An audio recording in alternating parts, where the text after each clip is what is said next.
शिकल्या, कर्तृत्ववान झालेल्या, अगदी IAS ऑफिसर पासून ते वेगवेगळ्या शाळेत शिक्षक, डॉक्टर या सगळ्या ठिकाणी आज आपले अधिकार दिसतात.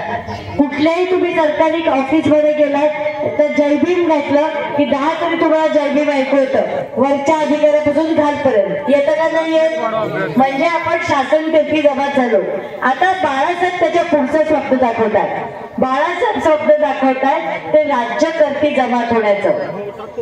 सरकारचे अनेक भाग असतात. एक असतं पार्लमेंट आणि विधानसभा, जिथे देशाचे किंवा राज्याचे कायदे होतात, तिथले धोरणं होतात, देश कशा चालवायचा याचे नियम ठरतात आणि देशाचा पैसा कशावरती खर्च करायचा हे कुठे ठरतं?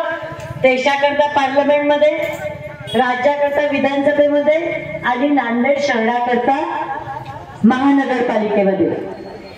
ठरवणारी लोक आपण निवडून दिलेले खासदार असतात.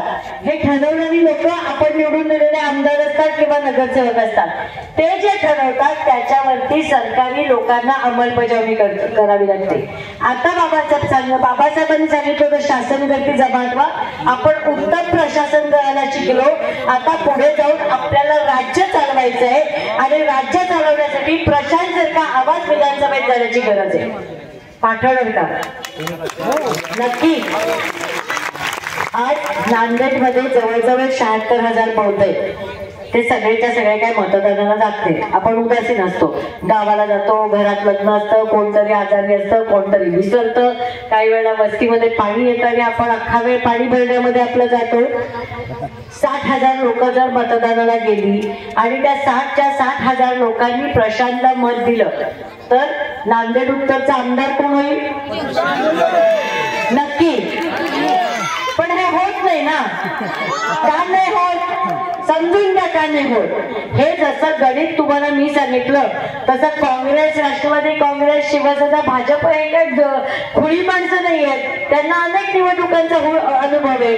मग ते काय करतात? अरे बौद्ध सगळे प्रशांत भाऊच्या बाजूला एकवट आहेत का? मग ते कुठल्या तरी छोट्या मोठ्या रिपब्लिकन पक्षाला बोलवतात, कुठल्या तरी छोट्या मोठ्या आंबेडकर गटाला बोलवतात. त्यांनी एकही नगरपालिकेची निवडणूक लढवलेली नसते, विधानसभेची निवडणूक लढवलेली नसते, लोकसभेची निवडणूक लढवलेली नसते, त्यांच्या शाखा पण नसतात. अशा कुठल्या तरी छोट्याशा पक्षाला बोलावतात, त्यांना 5-50 लाख रुपये देतात आणि त्यांना सांगतात तू राहू बा. आता माझ्यासारखा एखादा जर छोटा कार्यकर्ता असता त्याला असं वाटतं की अरे वा, हा तर माणूस आपल्याला लढायला सांगतो, त्याच्या लगेच हुशारतो तो. त्याला आता लागतं की आज आपण एकदम नांदेडचे नेतेच झालो आणि मग तो विधानसभा लढवायला निघतो. तो जास्तीत जास्त 500 किंवा 1000 मतं घेतो. स्वतःच्या घरातली मतं घेतो, सोयऱ्यांची मतं घेतो, वस्तीत लहानपणापासून त्याला मोठं होतं पाहिलेल्या बाया बापड्यांची मतं घेतो, त्याच्या दोस्तांची मतं घेतो. तो निवडून येतच नाही. तो 5,000च्या पलीकडे पण जात नाही.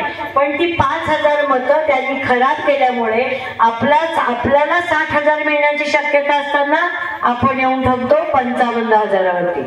असे 3-4 बौद्ध कार्यकर्ते उभे केले जातात. आपले 5,000ची गळती लागत आपण खाली येतो आणि फक्त आपल्या मतांवरती निवडून येण्याची ताकद असताना स्वतःच्या हाताने आपण आपली सीट घालवतो. घालवतो का नाही घालवत? पटतंय का मी काय म्हणते ते? मग यंदा परत तसंच करूया ना. मग काय करायचं? गॅस सिलेंडर शिवाय एकही बौद्ध मत नांदेड मध्ये कोणालाही जाता कामा नये ही आज प्रतिज्ञा घ्यायची. प्रतिज्ञा. आज आपली लढाई केवळ फक्त एक आमदार विधानसभेमध्ये निवडून पाठवण्यासाठी नाहीये, तर आपली लढाई ही बाबासाहेबांनी दिलेलं आरक्षण टिकवण्यासाठी सुद्धा आहे. बाबासाहेबांनी जे आपल्याला आरक्षण दिलं होतं ते इथल्या सुप्रीम कोर्टाच्या निकालाने ते आरक्षण संपवण्याचं पहिलं पाऊल टाकलंय. सुप्रीम कोर्टाचा निकाल काय म्हणतो? सुप्रीम कोर्टाने जो निकाल दिलाय तो म्हणतो एखाद्या घरामध्ये जर एखाद्या माणसाने आरक्षण घेतलं असेल, म्हणजे समजा या दादांच्या वडिलांनी जर कुठेतरी शिपाई म्हणून नोकरी लागताना आरक्षण घेतलं असेल तर त्यांना आज मेडिकलला, इंजिनिअरिंगला किंवा दुसऱ्या कुठल्या पदासाठी आरक्षण मिळणार नाही. एका पिढीने आरक्षण घेतलं, त्या कुटुंबाचं आरक्षण कायमचं संपलं. कळतं मी काय म्हणते ते? म्हणजे हे आरक्षण संपवणंच आहे ना, हा निकाल दिला सुप्रीम कोर्टाने. पण या निकालाची अंमलबजावणी करू असं म्हणणारी पहिली 2 राज्य होती भारतातली. ती कुठली होती? भारत देश आहे, त्यातली कुठल्या राज्यांनी अंमलबजावणी करा सांगितलं? कर्नाटक आणि तेलंगणा. बरोबर आहे. त्या तेलंगणा राज्याचं नाव ऐकलंय? तेलंगणा राज्य म्हणजे जिथे हैदराबाद मध्ये बाबासाहेबांचा मोठा पुतळा उभारला ते राज्य. आलं लक्षात? कुठलं राज्य? हा. आणि कर्नाटका म्हणजे म्हैसूर, बंगलोर ही नावं ऐकली आहेत सगळी शहराची, ते कर्नाटका. दोन्ही महाराष्ट्र राज्याला लागून आहेत. त्या 2 राज्यांनी जाहीर केलं आम्ही ताबडतोब सुप्रीम कोर्टाचा निर्णय मान्य करू, आमच्या राज्यामध्ये लागू करू. म्हणजे आमच्या राज्यामध्ये आम्ही आरक्षण संपवण्याच्या दृष्टीने 2 पावलं पुढे जाऊ. तिथे सरकार कोणाचं आहे? काँग्रेसचं. मग आता इथे महाविकास आघाडीमध्ये काँग्रेस आहे. उद्या जर महाराष्ट्रामध्ये महाविकास आघाडी निवडून आली तर आपल्या आरक्षणाचं काय होणार? काय होणार? संपलं आरक्षण. मग आपल्याला नकोच आहे ना आरक्षण? पाहिजे, खरंच पाहिजे. मग आरक्षण टिकवण्यासाठी गॅस सिलेंडरच्या मागे उभं राहणार. बौद्धांचं एकही मत फुटत नाही हे पाहिल्यावरती नांदेड मधले सगळे ओबीसी तुमच्या मागे येणार आहे. आज नांदेड मध्ये मराठा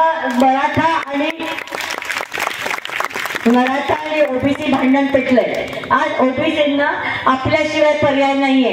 ते तुम्ही ताकदीने उभं राहिलात तर ते तुमच्या बरोबर येतील. एकदा मुसलमानांना कळलं की आपला कॅन्डिडेट पडतो, वंचित बहुजन आघाडीकडे तसे पण 60-70 मतं झाले, ते पण आपल्याकडे येतात. पण त्याच्यासाठी आपली एकजूट दिसणं अत्यंत आवश्यक आहे. आपल्या वस्तीतनं गॅस सिलेंडर सोडून कुठलाही आवाज उमटता कामा नये. 20 नोव्हेंबर 20 नोव्हेंबर.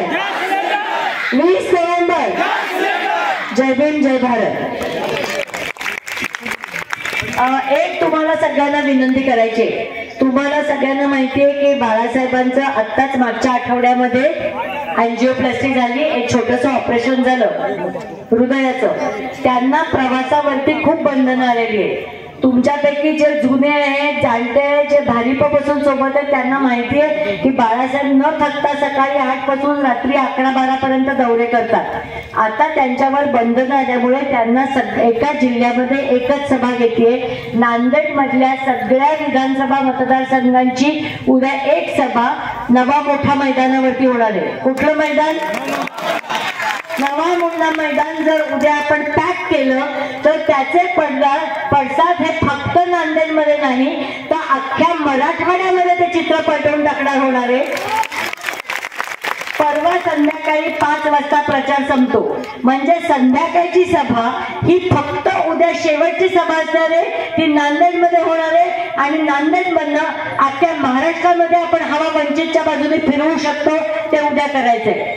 सगळ्यांनी आम्हाला गाड्या आल्या नाहीत, घोडे आले नाहीत हे न करता ताकदीने मैदानावरती हजर राहायचे.